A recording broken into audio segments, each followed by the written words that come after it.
জাতীয় ঐক্যের ডাক দিতে সংলাপে বসছেন প্রধান উপদেষ্টা। তিনি বলেন, দেশের সব ছাত্র সংগঠন, রাজনৈতিক দল ও ধর্মীয় নেতাদের সঙ্গে বৈঠক করবেন অন্তর্বর্তী সরকারের প্রধান উপদেষ্টা ডক্টর মোহাম্মদ ইউনূস। সেসব বৈঠকে জাতীয় ঐক্যের ডাক দেবেন তিনি। প্রেস সচিব জানান, বৈষম্য বিরোধী ছাত্র আন্দোলনের সমন্বয়ক, আন্দোলনে থাকা অন্য ছাত্র সংগঠনগুলোর নেতাদের সঙ্গে বৈঠক করেন ডক্টর মোহাম্মদ ইউনূস। রাজনৈতিক দলের নেতাদের সঙ্গে বৈঠক করবেন তিনি। বৃহস্পতিবার ধর্মীয় সম্প্রদায়ের নেতাদের সঙ্গে বৈঠক করবেন প্রধান উপদেষ্টা। তবে ওই বৈঠকের সময় এখনও চূড়ান্ত হয়নি। শফিকুল আলম বলেন, বৈঠক থেকে জাতীয় ঐক্যের ডাক দেবেন প্রধান উপদেষ্টা। শুধু বৈষম্য বিরোধী ছাত্র সংগঠন নয়, সব ছাত্র সংগঠনকেই ডাকবেন তিনি।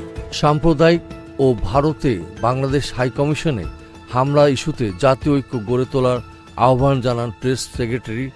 এই ইস্যুতে সাম্প্রদায়িক ও ভারতে বাংলাদেশ হাইকমিশনে হামলা ইস্যুতে জাতীয় ঐক্য গড়ে তোলার আহ্বান জানান প্রেস সেক্রেটারি। এই ইস্যুতে দেশের সুশীল সমাজ, পেশাজীবীদের নিজ নিজ অবস্থান থেকে প্রতিবাদ করাও আহ্বান জানান তিনি। সংবাদ সম্মেলনে উপপ্রেস সচিব আবুল কালাম আজাদ মজুমদার ও অপূর্ব জাহাঙ্গীর উপস্থিত ছিলেন। এস আহমেদ রাজ, ডেস্ক রিপোর্ট, এই সময় টিভি, ঢাকা।